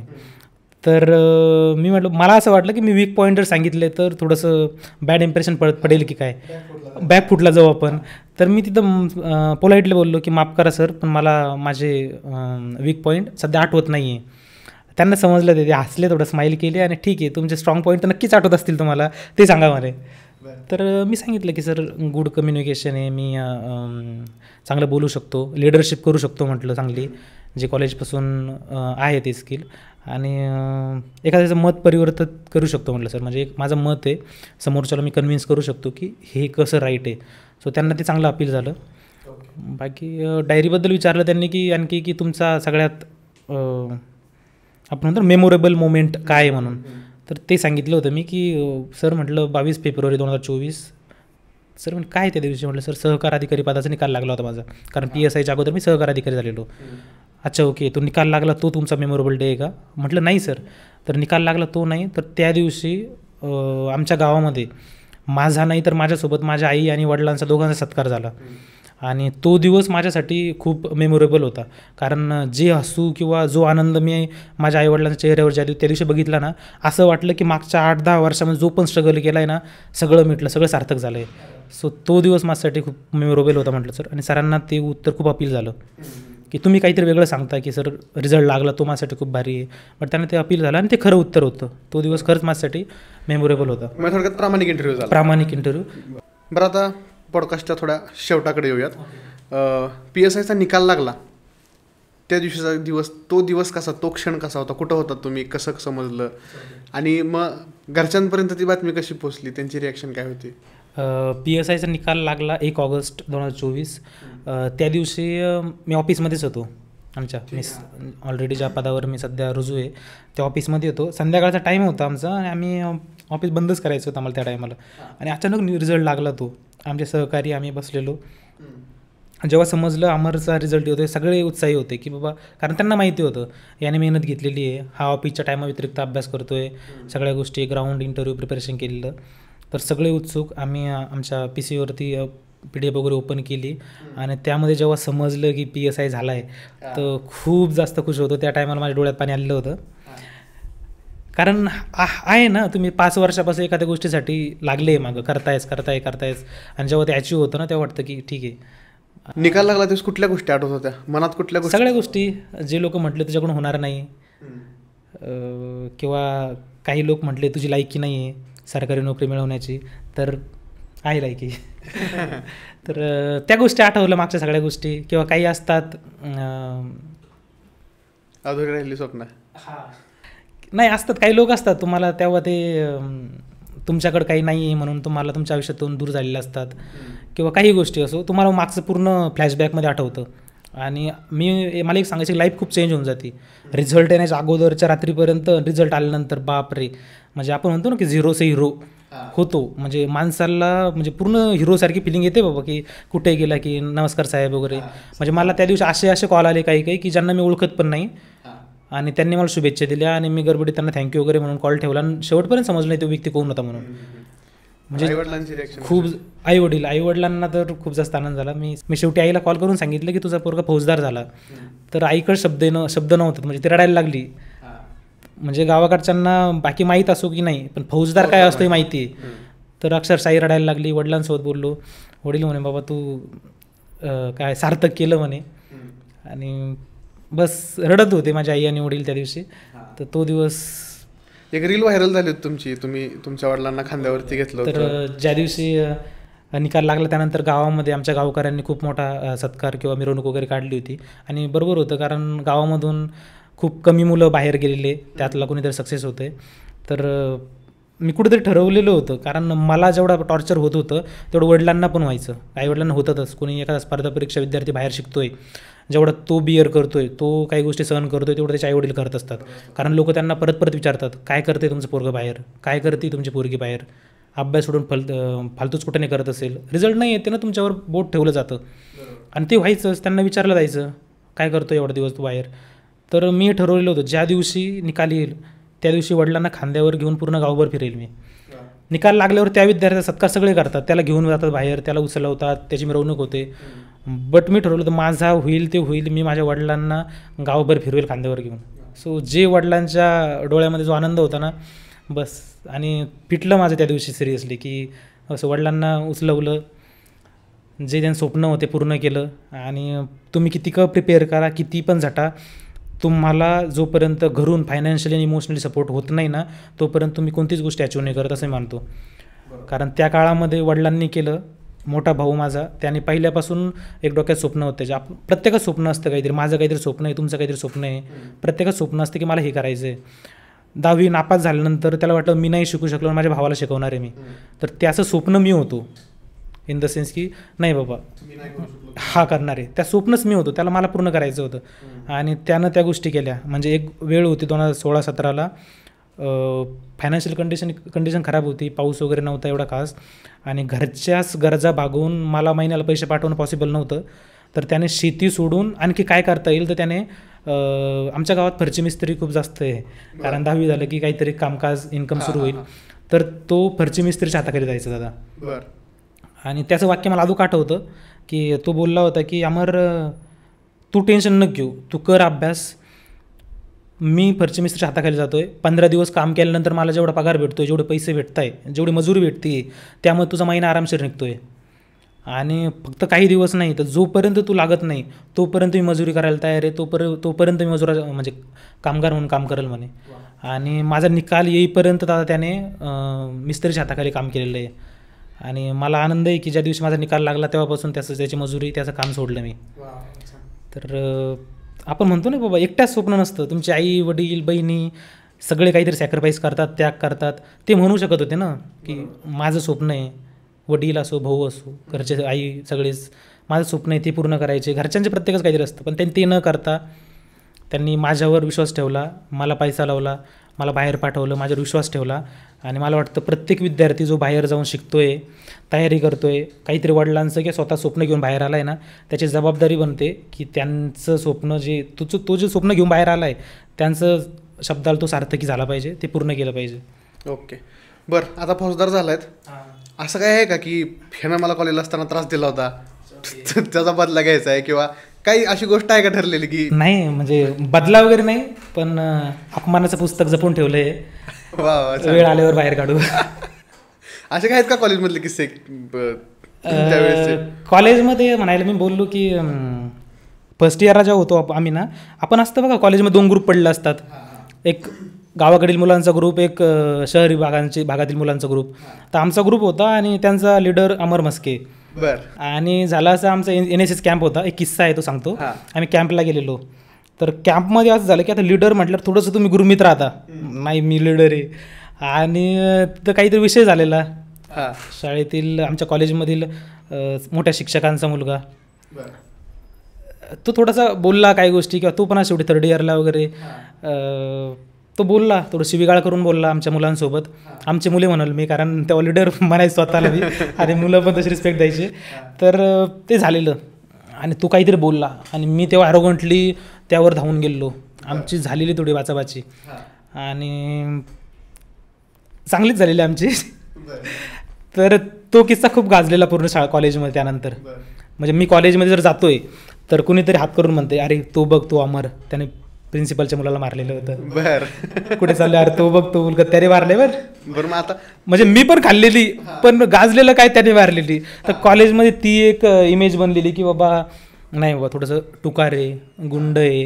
आता मला काही इंस्टाग्रामवर आता काही मित्रमैत्रिणींचे मेसेजेस येतात कॉलेजच्या, अरे विश्वासच होत नाही, अरे तू PSI झालाय, अरे तू किती गुंडड वारूच होता, किंवा नाही होत ना तुम्ही, तुमची इमेज काहीतरी. म्हणजे माझी इमेज होती तेव्हा, मी वरची गुंडी उघडलेली, बाह्यावरती, आणि 1 साईड कट मारलेला, एकदम याच्यामध्ये चालायचो, हातामध्ये कडं वगैरे. आपण ती कॉलेज लाईफ ते फर्स्ट इयरला मी होतो तसा. मग त्यामुळं त्यांनी माझं ते रूप बघितलेलं आहे ना, त्यांना ट्रस्टच होत नाही. अरे तू कसं काय PSI झाला आमऱ्या, म्हणजे असं. आणि आणखी एक किस्सा आठवला त्यावरून, की हे सगळं सोडल्यानंतर मी जेव्हा प्रिपरेशनला लागलो, जेव्हा डिप्रेशनच्या काळामध्ये होतो मी, तेव्हा काही मित्रांना जेव्हा माहीत झालं की अरे अमर PSI करू राहिला, अमर PSI तयारी करतोय. तर एक मित्र बोललेला मला की तू PSI होऊन दाखव फक्त, अरे तू मरशील का जगशील माहीत नाही म्हणे, आणि तू PSI व्हायचं, तू PSI होय, आमच्या गावामध्ये मेनाचा पुतळा बांधीन म्हणे तुझा. बरं.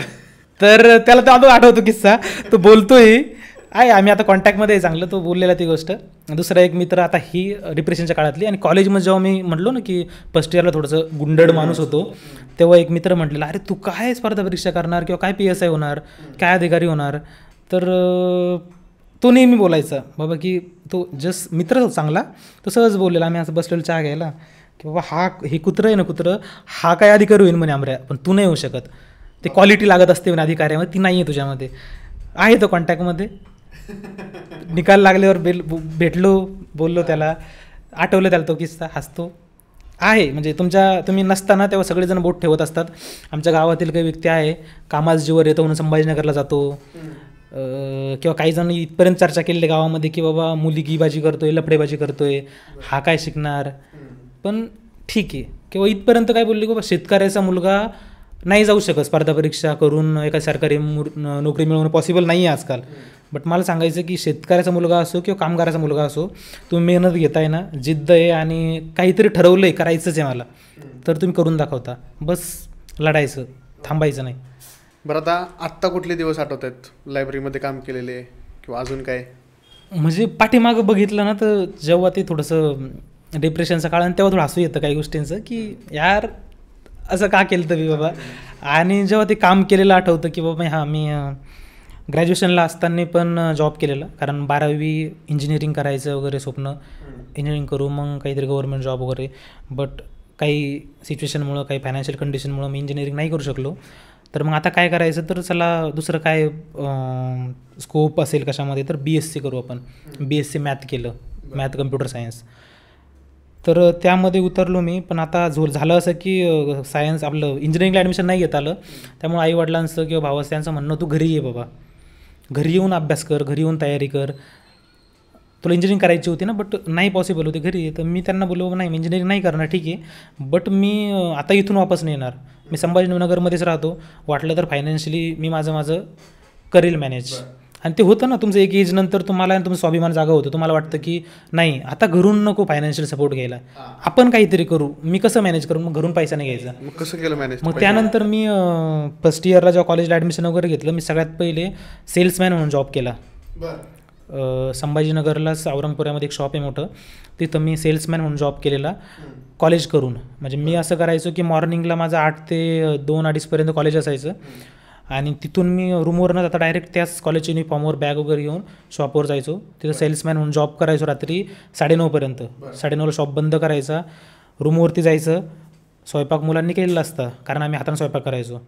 ते ठरवलं मुलांचं असतं ते की एक जण स्वयंपाक पोळी करणार, एक जण भाज्या करणार, आणि जो काहीच नाही तो भांडे धुणार आहे.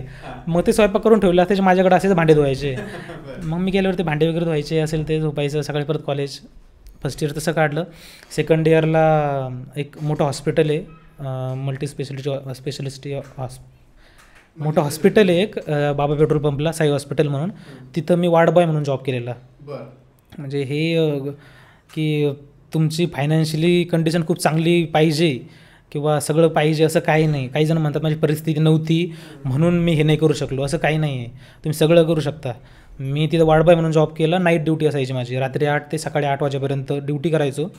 त्यामध्ये जी झोप होईल तुमची ते झोपायचं, पेशंट आल्यावर उठायचं, सगळ्या गोष्टी ज्या असेल त्या करायच्या, आणि दिवसा कॉलेज करायचं. मी सेकंड इयर त्यामध्ये काढलं, आणि थर्ड इयरला मग आता प्रिपरेशन करायचं स्पर्धा परीक्षेचं. हे माझ्या तेव्हा डोक्यात आलं होतं मी किंवा करायचं स्पर्धा परीक्षा मला आता. मग मी तेव्हा बजाज कंपनीमध्ये बजाजनगरला उन्हाळ्यामध्ये तिथं 3-4 महिने जॉब केला. जे काही पैसे भेटले त्यातून मग मी बुक्स वगैरे काही गोष्टी घेतल्या, आणि ते स्पर्धा परीक्षेचा अभ्यास कॉलेजच्या थर्ड इयरला सुरू केला होता. शेवटचा प्रश्न पॉडकास्टचा, स्पर्धा परीक्षा करण्याची सुरुवात ज्या मोटोनं होते, ज्या हेतून होते, आपल्याला काहीतरी बदल घडवायचा आहे, आपल्याला एक चांगला अधिकारी म्हणून नावारूपाला यायचं आहे, पण नंतर आत्ता अशी कंडिशन आहे की देशात हातावरती बोटावरती मोजणे इतकी लोक आहेत जे आपल्याला प्रामाणिक अधिकारी म्हटले की नजरेसमोर येतात. आत्ताच काही घटना झाल्या, नुकतंच पोस्टिंग झाल्या, आणि ज्या गोष्टी घडल्या त्या तो आपल्या सगळ्यांना माहितीच आहेत. मग ह्याच्यामधून अमर म्हस्के एक प्रामाणिक अधिकारी म्हणून समोर येतील का? आणि अधिकारी आहात म्हटल्यावरती पॉलिटिकल प्रेशर येणारच. मग त्या पॉलिटिकल प्रेशरला फेस कसं करायचं ह्या गोष्टी ठरल्यात का, किंवा त्या गोष्टींना फेस कसं कराल? बरोबरच. काय होतं म्हणजे प्रत्येकजण स्वप्न बघतो अधिकारी व्हायचं आहे. अधिकारी झाल्यानंतर चॅलेंज असतं पुढं, की तुम्ही आता अधिकारी झालात, तुम्ही आता समाजाच्या कसं कामं येणार आहे. तर मला वाटतं की तुम्ही तेवढं प्रामाणिक असणं खूप महत्त्वाचं आहे. आणि तुम्ही म्हटले की आपण आता प्रामाणिक अधिकारी म्हणून आपण नाव रूपाला येऊ शकशाल का, किंवा ते आपण धार्जिन करू शकतो का. तर मला वाटतं की ज्याचे त्याच्यावर संस्कार असतात. मला घरून माझ्या आईवडिलांकडून असे संस्कार भेटले, किंवा प्रामाणिकपणाने तुम्हाला जे 2 रुपये भेटत आहे ते तुम्ही हाताशी बाळगा आणि पुढे चाला. म्हणजे एक साधी गोष्ट आहे ना, तुम्हाला एवढा दिवस तुम्हाला महिन्याचे 10,000 रुपये घरून यायचे, किंवा तुम्ही काहीतरी जॉब करून काढलेले, आणि आज तुम्हाला महिन्याला काहीतरी 40-50 जो पण भेटतो आहे तो भरपूर आहे ना. तुम्ही मला वाटतं की आपण लोकांमध्ये जाऊन त्यांचे प्रॉब्लेम समजून घेतले पाहिजे. आपण अगोदर टेबलाच्या पलीकडे होतो ना, आपण काहीतरी एक प्रॉब्लेम घेऊन गेलो होतो काहीतरी, आणि तेव्हा आपलं समजलं होतं बा समोरच्याकडे काय आहे, तो काय करू शकतो, आणि त्यांनी ते काम करून दिल्यानंतर आपल्या मनामध्ये त्याच्याबद्दल खूप चांगली फिलिंग येते, रिस्पेक्ट येतो, आणि आपण म्हाताराहून सहज बोलून जातो किंवा देव तुझं भलं करू. तेच खूप आहे ना आपल्यासाठी. तर माझ्या वडिलांनी कधी एखादा पेपर, एखादा कागद नावावर करून घेण्यासाठी 1 रुपया दिलेला नाही. त्यामुळे मला वाटतं की आपण ती गोष्ट समोर नेऊ शकतो. ओके. छान वाटलं आज अमर म्हस्के यांच्याशी बोलून. PSI पदापर्यंतचा त्यांचा हा प्रवास, त्याच्यामध्ये त्यांनी केलेली नोकरी असेल, घेतलेले कष्ट असतील, मेहनत असेल, घरून पैसे मागायला नको म्हणून ज्या गोष्टी केल्या त्यांनी, प्रसंगी लायब्ररीमध्ये झाडू पोछा करण्याचं कामसुद्धा त्यांनी केलं, आणि आता ते PSI पदावरती पोहोचलेले. त्यांचा हा संघर्षमय प्रवास खरंच खूप प्रेरणादायी होता. आणि तुमच्या या प्रवासातून पुढं भविष्यात जे मुलं स्पर्धा परीक्षा करणार आहेत त्यांना 1-2 शब्दात काय मार्गदर्शन कराल? त्यांनी या स्पर्धा परीक्षेकडे कसं बघावं, आणि याच्यामध्ये यश मिळवण्यासाठी त्यांनी काय गोष्टी कराव्यात? स्पर्धा परीक्षेमध्ये कसं होतं ना सर, की मुलं येतात काहीतरी व्हिडिओ वगैरे बघून कोणाचे, किंवा काहीतरी बाबा मला यायचं आहे आणि मी 1 वर्षामध्ये किंवा 2 वर्षामध्ये इथून बाहेर निघणार आहे आता, आणि मला स्पर्धा परीक्षेमधून काहीतरी जॉब भेटणार आहे. पण कधी कधी तसं नाही होत. तर मला वाटतं की प्लॅन बी घेऊन तुम्ही येऊ शकता, बट त्याचे दोन्ही पण फॅक्ट आहे. तुमचं इकडे नाही झालं, तुम्ही प्लॅन बी काहीतरी करू शकता, बट कधी कधी प्लॅन बी असणं पण धोक्याचं असतं. तुम्ही प्लॅन एवर मनापासून वर्क नाही करत, तुमच्याकडे माहिती आहे तुम्हाला माझ्याकडे प्लॅन बी आहे काहीतरी, तर मी ते डोक्यात घेतलं होतं की मला प्लॅन बी ठेवायचा नाही आहे. माझा प्लॅन ए पण आहे, बी पण आहे, आणि सी पण आहे. मला करायचं तर स्पर्धा परीक्षा करायची, यातून एक जॉब मिळवायचा आणि निघायचं. म्हणजे वडील मस्करीतच म्हणालेले कधी की, म्हणजे मी घरी गेलो, एक किस्सा आहे, गावाकडे गेलो, शॉर्टमध्ये सांगतो की आजी म्हटलेली की मग अमर आता लग्न कधी करतो आहे. तर वडील मिश्किलपणे म्हटलेले की नाही, जोपर्यंत त्याला गव्हर्नमेंट जॉब भेटत नाही ना तोपर्यंत मी त्याचं लग्नच करत नाही, म्हातारा झालं तरी चालेल. म्हणजे ही गोष्ट आहे की नाही, तो मस्करीचा मुद्दा झाला, बट गोष्ट होती की नाही करायचं तर हेच करायचं. तर मला वाटतं की स्वतःवर आहे, तुम्ही प्लॅन बी ठेवू शकता. जर तुमचं ग्रॅज्युएशन तशा फील्डमधून झालेलं आहे, तुमचा प्लॅन बी ऑलरेडी आहे, बट तसं की नाही आहे, एखादा जर प्लेन ग्रॅज्युएट आहे, काहीतरी स्किल नाही आहे, आर्टमधून आहे, तर तुम्ही विचार केला पाहिजे त्याबद्दल. तुम्ही हे कंटिन्यू ठेवू शकता. पण हां, हे महत्त्वाचं आहे की तुम्ही कधी क्विट करायला पाहिजे. असे खूप मुलं बघितले मी, जे 7-7, 8-8, 10-10 वर्षापासून स्पर्धा परीक्षा देत आहे, बट आता काय करावं, मुलांना विचार येतो आता वापस कसं जावं. तर मला वाटतं काही नाही आहे. जर तुम्हाला मनातून गट्स फिलिंग येते की माझ्याकडून नाही होते ना, तो क्षण आहे की तुम्ही क्विट करा. तुम्ही कोणालाच विचारू नका, अकॅडमीवाल्याला विचारू नका, मित्राला विचारू नका मी सोडणार आहे का. तुम्हाला मनातून येतं आहे ना माझ्याकडून नाही होते, किंवा आता मी नेक्स्ट अटेम्प्ट नाही कॅरी फॉरवर्ड करू शकत, तुम्ही क्विट करा. आणि तुम्हाला वाटतं आहे मी करू शकतो, मग कोणता अकॅडमीवाला नाही आणि कोणता सिनियर पण नाही, बिंदास लढा 2 वर्ष, काही नाही. तुम्हाला फायनान्शियल कंडिशन खराब आहे, तुम्हाला फायनान्शियल सपोर्ट बंद झाला आहे, स्वतः लढा. काही पण, मी म्हणतो ना, आपण शाहरुख खानचा डायलॉग होते काहीतरी, किसी की चीज़ को अगर शिद्दत से चाहो तो पूरी कायनात उसे तुमसे मिलाने में लग जाती है. तो खरा होऊन जातो, आणि भेटतं प्रत्येक स्टेजला कुणीतरी भेटतं तुम्हाला जो फायनान्शियल सपोर्ट करतो, आणि तुम्ही पुढं चालता. बस ज्यांनी हेल्प केली त्यांना विसरायचं नाही, त्यांना धरून चालायचं. नवीन लोक आयुष्यात तुम्ही सक्सेस झाल्यानंतर येतच असतात, पण वाईट काळात ज्याने हात धरला होता तो सोडायला नाही पाहिजे. ठीक आहे. तुमच्या या प्रेरणादायी संघर्षाबद्दल आणि आता मिळालेल्या यशाबद्दल तुमचं खूप खूप अभिनंदन. तुम्हाला पुढील वाटचालीसाठी खूप खूप शुभेच्छा. आम्हाला असंच तुमच्याबरोबर गप्पा मारायला पुन्हा एकदा वेळ मिळो, हीच ईश्वरचरणी प्रार्थना. मला इथं बोलवलं त्याबद्दल मनापासून आभार.